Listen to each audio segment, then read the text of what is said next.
안녕하세요. 오늘도 하나님의 귀한 말씀을 함께 나누게 하신 우리 하나님께 영광과 찬송과 존귀를 돌립니다. 오늘 또 나누는 말씀이 하나님의 기별이 되기를, 또 성령의 음성으로 들려지기를 주님의 이름으로 간절히 기도합니다. 오늘 말씀의 제목은 주님 같은 온유하심, 주님 같은 온유하심, 그런 제목으로 함께 말씀을 나누기를 원합니다. 본문의 말씀으로 요한복음 21장 12절 말씀을 선택을 했습니다. 신약성경 185페이지 요한복음 21장 12절 말씀입니다. 예수께서 가라스 때 와서 조반을 먹으라 하시니 제자들이 주신 줄 아는 고로 당신이 누구냐 감히 묻는 자가 없더라. 오늘 말씀을 시작하기 전에 짧은 이야기 하나를 드리기를 원합니다. 영국 군대에 걸카스 사단이라고 하는 특수 부대가 있습니다. 그들은 히말라야 산속 네팔 출신의 거카스 족속으로만 구성되어 있는 세계에서 가장 용맹스러운 군대로 알려져 있습니다. 이들은 아르헨티나와 포틀랜드 제도 분규가 생겼을 때에도 파견되어서 용맹을 떨쳤습니다. 그런데 이 거카스 사단의 일화 중에 이런 이야기가 있습니다. 2차 대전 중에 거카스 사단이 미얀마 전투에 투입이 되었습니다. 그 중에 한 병사가 실종이 되었습니다. 그런데 이 병사는 4개월 만에 1,400마일을 걸어서 부대를 찾아 되돌아왔습니다. 이 병사는 그간 미얀마의 정글 속을 헤매면서 수백 번의 죽을 고비를 넘겼다고 했습니다. 그런데 살아서 돌아온 이 병사는 누더기가 된 지도 한 장을 보이면서 그것이 자기의 힘이 되었고 살아 돌아올 수 있게 한 기적의 원동력이 되었다고 고백을 했습니다. 그런데 이 거카스 사단에 속한 이 병사가 손에 쥐고 있던 지도는 정글 지대를 빠져나올 수 있도록 안내된 정글 지도가 아니었습니다. 그가 손에 쥐고 있던 누더기가 된 지도는 런던 시내의 관광 안내도였습니다. 네팔의 이 산골 출신 병사는 언젠가는 영국으로 돌아가서 런던 시내를 마음껏 구경하는 꿈을 위해서 런던 시내 관광 안내도를 지니고 다녔는데 그 꿈이 고통을, 그리고 그 어려운 상황과 환경을 이기게 한 것입니다. 그리고는 마음으로 반드시 이 런던 시내를 관광해야 되겠다고 하는 그런 소망을 품고 미얀마 정글을 헤매면서도 다시 살아서 돌아올 수가 있었던 것입니다. 우리 모두에게도 주님께서 주신 꿈이 있습니다. 그것은 요한계시록 21장 22장에 묘사된 하늘나라를 마음껏 구경하는 꿈입니다. 그리고 계시록 21장 22장은 그 하늘나라에 대하여 요약하고 설명하고 안내해 놓은 하늘나라의 관광 안내도입니다. 주님께서 주신 이 거룩한 꿈이 오늘 우리의 삶에도 힘과 용기와 능력이 되는 줄 믿습니다. 우리의 꿈은 이 땅이 아니라 하늘에 있음을 믿습니다. 저는 거룩한 꿈을 꾸고 있습니다. 그 하늘나라, 주님께서 예비하신 그곳을 마음껏 다니면서 하나님께 영광을 돌리고 구원의 노래를 부르고 그리고 기쁨으로 영생을 누리는 그 꿈이 제 마음속에 있는 변함없는 꿈입니다. 그 꿈이 반드시 이루어질 줄 믿습니다. 하늘 관광 안내서인 성경대로 하늘을 꿈꾸며 힘있게 살아가기를 원하고 또 우리 모두가 그렇게 살아가시기를 간절히 기원합니다. 잠시 기도하겠습니다. 하나님 우리 아버지, 우리에게 거룩한 꿈을 주셔서 감사합니다. 하늘에 관한 그 꿈을 마음에 품고 날마다 이 땅에 살지만 하늘을 꿈꾸며 살겠사오니 우리의 꿈을 이루어 주시옵소서. 예수님의 이름으로 간절히 기도합니다. 아멘. 이제 함께 말씀을 나누겠습니다. 오늘 처음에 읽었던 본문인 요한복음 21장은 예수님께서 십자가에 달려 돌아가신 후에 부활하시고 7 제자들에게 자신의 모습을 처음으로 드러내신 사건에 관한 기록입니다. 십자가에 달리기 전에 예수님은 자신의 죽음과 부활을 예언하시고 제자들에게 갈릴리에서 다시 만날 것을 약속하셨습니다. 제자들은 예수님께서 하셨던 그 약속을 기억하고 예루살렘을 떠나 갈릴리로 돌아왔습니다. 이제 고향으로 돌아온 7 제자들은 생활을 위해서 다시금 그물을 던져 고기를 잡기로 결정을 했습니다. 음식과 의복이 필요했던 제자들은 하루 저녁만 고기를 잘 잡으면 그러한 필요를 채울 수 있었기 때문에 바다에 나가서 그물을 던지자는 베드로의 제안에 모두가 동의를 한 것입니다. 그들은 배를 타고 갈릴리 바다로 나갔습니다.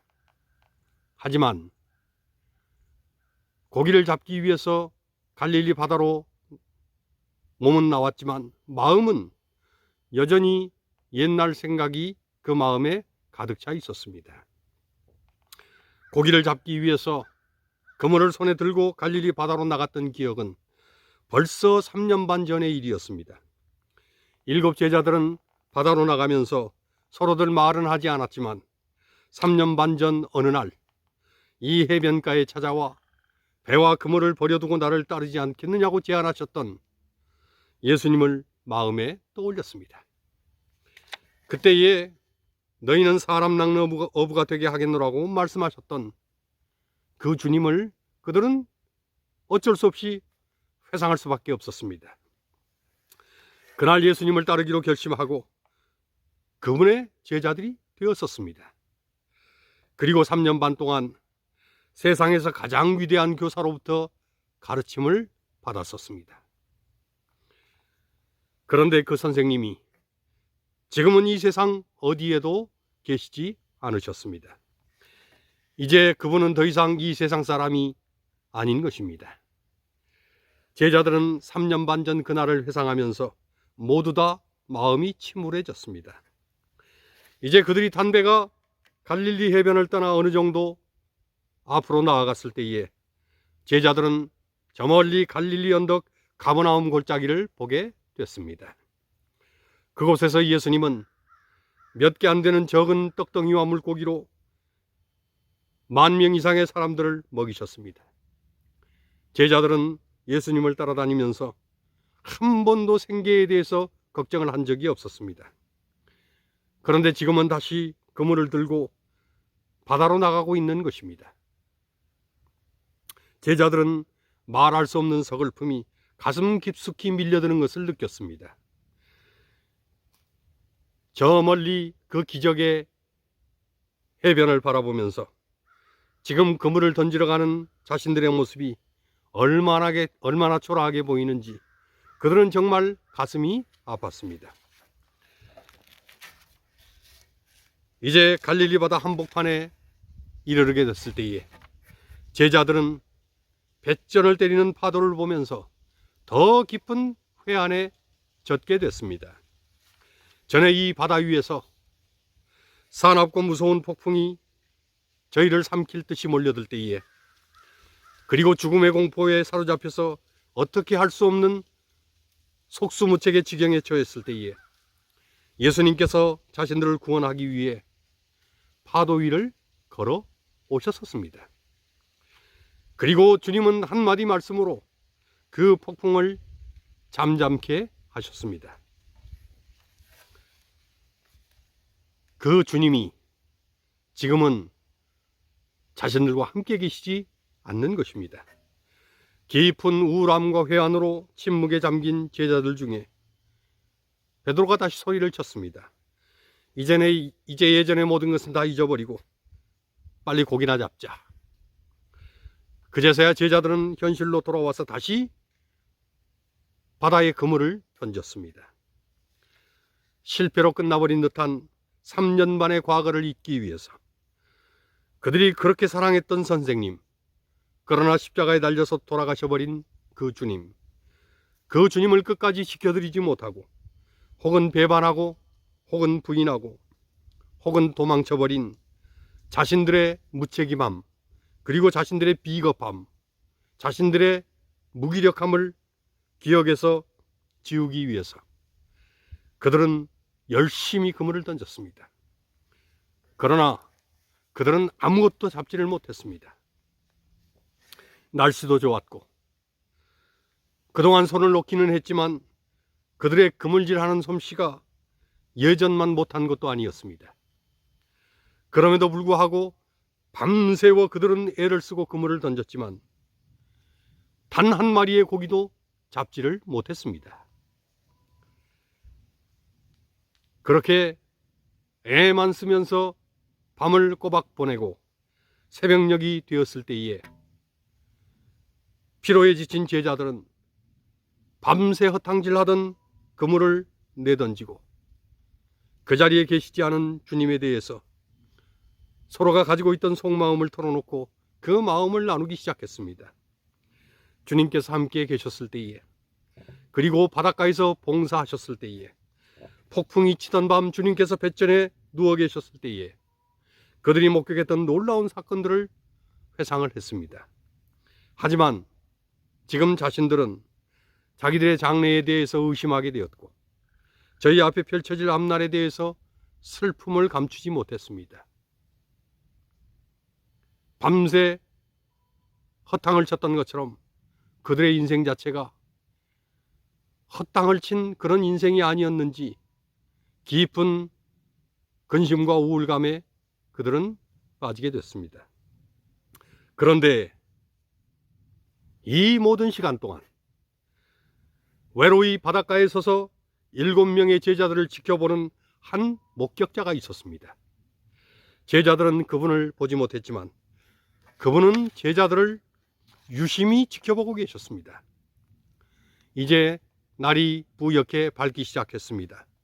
제자들은 몸도 마음도 그리고 배도 그물도 텅 비어진 허탈한 모습으로 배를 돌려 뭇가로 다가왔습니다.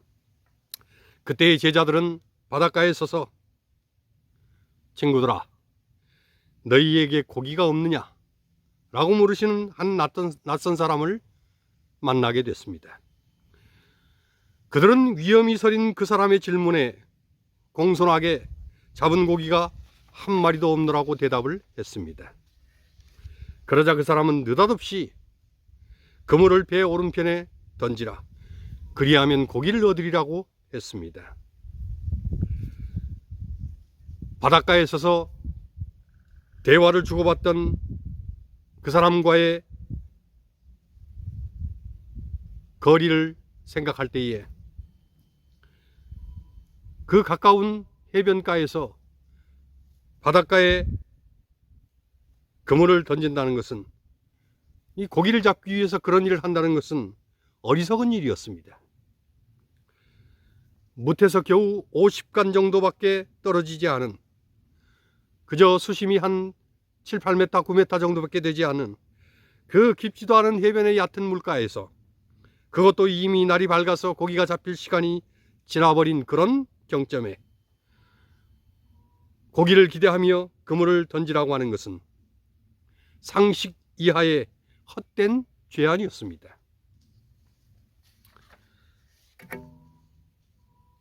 하지만 그렇게 그물을 던져보라고 제안을 한 그 낯선 사람의 제안에는 사람의 마음을 압도하고 그 마음을 사로잡는 듯한 권능이 담겨 있었습니다. 제자들은 그물을 들어서 배 오른편에 그물을 던졌습니다. 그리고는 고기가 너무 많아서 그물을 들을 수 없을 정도의 수확을 올리게 됐습니다. 요한은 그 순간 그 낯선 사람이 누구인가를 알아챘습니다. 그리고 주님이시다 라고 소리를 쳤습니다. 그리고 요한의 그 외치는 소리를 베드로가 듣고 그 순간 베드로는 바다로 뛰어들었습니다.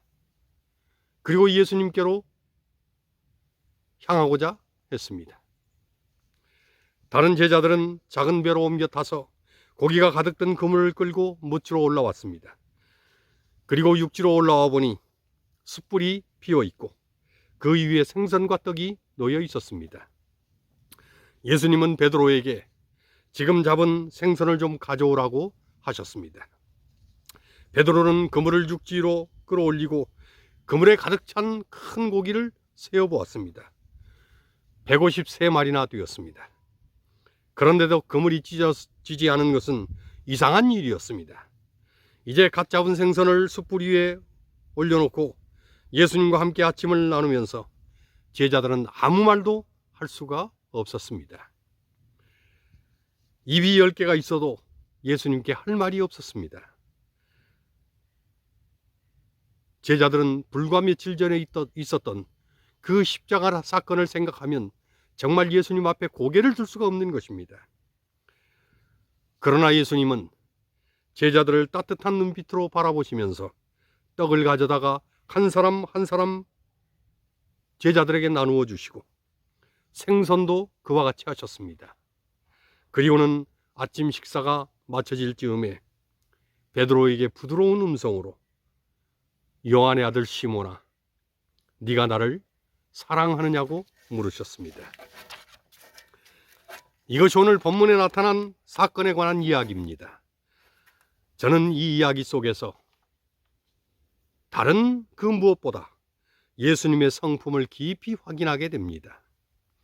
그리고 주님의 성품 가운데 나타난 가장 아름다운 성품인 온유하심을 발견하게 됩니다. 온유함이란 마음씨가 따뜻하고 부드럽다는 뜻입니다. 겸손하고 친절하고 온순하고 자비롭다는 뜻입니다. 주님은 그런 분이셨습니다. 예수님은 제자들을 책망하지 않으셨습니다. 책임을 묻지도 않으셨습니다. 제자들의 잘못에 대해서 추궁하지도 문책하지도 비난하지도 않으셨습니다. 온유함이란 사실 나약함이 아닙니다. 오히려 진정한 온유함이란 권세를 뛰어넘는 것입니다. 진정으로 능력이 있는 사람만이 진정한 온유함을 취할 수 있는 줄 믿습니다. 예수님은 얼마든지 제자들을 책망할 수 있으셨습니다. 그들은 정말 잘못을 했습니다. 그래서 예수님께서 책망하셔도 할 말이 없었습니다. 예수님은 책망할 자격도 계시고 그럴 권위도 가지고 계시고 또 그럴 만한 위치도 지니고 있으셨습니다. 그러나 주님은 도리어 숯불을 피워놓고 고기도 굽고 떡도 구워서 책망받아야 할 제자들에게 따뜻한 아침상을 차려서 대접을 하셨습니다. 저는 이런 예수님이 정말 좋습니다. 저는 이런 예수님이 참 좋습니다. 예수님은 언제나 자기를 생각하는 분이 아니셨습니다. 남의 입장에서 그 사람을 이해하고 그 사람을 용납하고 그 사람을 받아주셨습니다. 그래서 십자가도 주님은 기쁨으로 지신 것입니다. 죄가 없으신 위치에서 예수님은 죄인의 입장에서 십자가를 기꺼이 받아들이신 것입니다. 너희들 때문에 죄 없는 내가 대신 십자가를 지게 되었노라고 불평하시거나 원망하시거나 탓하면서 십자가를 지신 것이 아닙니다. 죄인의 입장으로 죄인의 위치로 내려오셨습니다. 그리고 십자가로 사랑을 말하시고 십자가로 긍휼을 말하셨습니다. 내가 죄인된 너희들 대신 십자가를 지는 것은 나에게 기쁨이라고 생각을 하셨습니다. 그리고 십자가 위에서 그 고통 중에서도 단 한 번도 죄인을 비난하거나 원망하거나 탓하지 않으셨습니다. 그리고 온유하심으로 그 십자가를 받아들이셨습니다. 그래서 십자가는 선물이고 십자가는 은혜이고 십자가는 축복인 줄 믿습니다. 그래서 십자가는 사랑이고 자비고 긍휼인 줄 믿습니다. 그런 십자가의 주님을 저는 정말로 사랑합니다. 여기 주님을 진심으로 사랑했던 한 사람이 있었습니다. 그는 1813년 스코틀랜드에서 태어났습니다. 10살 때까지밖에 학교를 다니지 못했습니다. 그 이후 그는 가족들을 부양하기 위해서 방앗간에서 고된 일을 해야 했습니다. 그러나 일하는 중에도 그는 늘 책을 곁에서 두고 공부를 했습니다. 17살이 되던 해에 그는 예수님을 구주로 영접하게 됐습니다. 그리고 자신의 삶을 주님을 위해 선교를 위해 헌신하기로 소원을 했습니다. 뒤늦게 신학과 의료교육을 마친 후에 1841년 아프리카 검은 대륙에 도착을 했습니다. 그는 복음이 들어가지 않은 미 개척지를 평생 동안 걸어서 3만 마일이나 여행을 했습니다. 60만 명 이상의 흑인 원주민들을 주님께로 인도를 했습니다.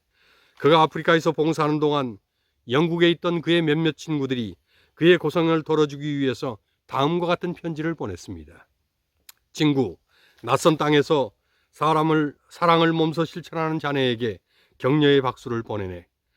먼 미개지에서 고생하고 있는 자네를 생각하면 여기서 편안히 지내고 있는 우리 자신들이 부끄러울 뿐이네. 그래서 자네의 고생을 조금이라도 덜어주기 위해 우리가 자금을 모아 자네를 도와줄 몇 사람을 보내려고 한다네. 그러니 그곳까지 가는 길을 상세히 적어서 답장으로 보내주면 좋겠네. 하지만 편지를 받은 그 사람은 다음과 같은 답장을 친구들에게 보내며 그 제의를 정중히 거절을 했습니다. 친구들, 마음은 고마우나 이곳까지 오는 길이 있어야만 오겠다는 사람들이라면 나는 사양하겠네. 이곳에서 진정으로 필요한 사람은 길이 없어도 스스로 찾아오겠다는 사람이라네. 19세기 최대의 선교사로서 검은 대륙에 하늘의 빛을 심은 광명의 사도였던 그는 데이빗 리빙스턴이었습니다. 그런데 리빙스턴의 전기 중에 이런 일화가 또 있습니다. 리빙스턴이 선교를 위해서 아프리카에 도착하게 되었을 때에 그곳에서 먼저 일하고 있던 선교사들을 만났습니다. 처음에 리빙스턴은 그들과 함께 일하며 아프리카에서 선교하는 방법과 문화적인 적응 훈련을 배웠습니다.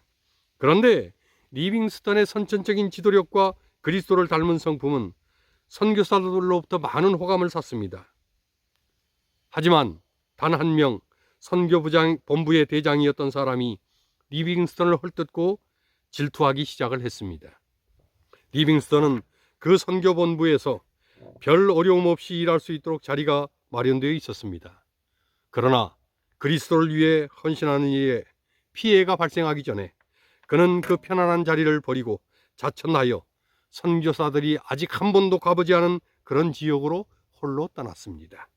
왜냐하면 리빙스턴의 헌신은 편안하고 좋은 자리를 위한 선택은 아니었기 때문입니다. 그래서 리빙스턴은 떠나면서 절대로 그 본부장을 원망하지 않았습니다. 몇 년이 지난 후에 그 선교팀의 대장이었던 사람은 자신의 잘못을 깨닫고 아무런 말 없이 자기를 용서해 준 리빙스턴에 대해서 자신의 잘못되었음을 고백을 했습니다. 그리고 리빙스턴의 온유함에 대해서 감사의 마음을 전했습니다.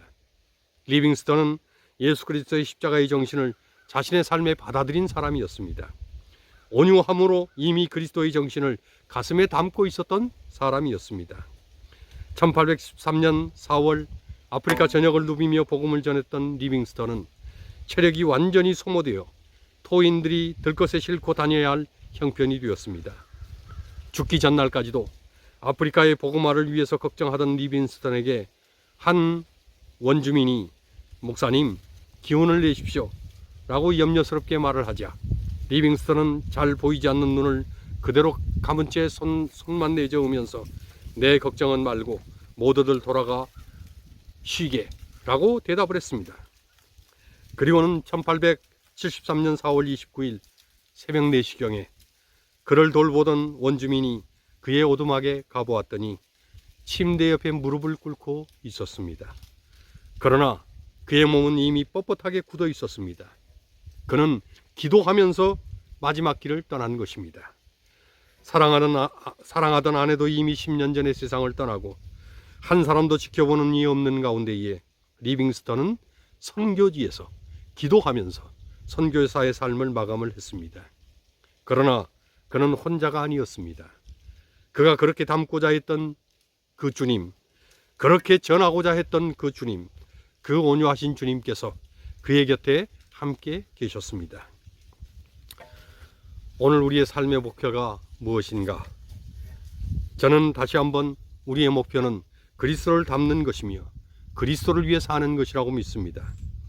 그런 주님의 모습 가운데에 저는 그분의 온유하심을 바라봅니다. 그리고 스스로에게 질문합니다. 온유하신 주님처럼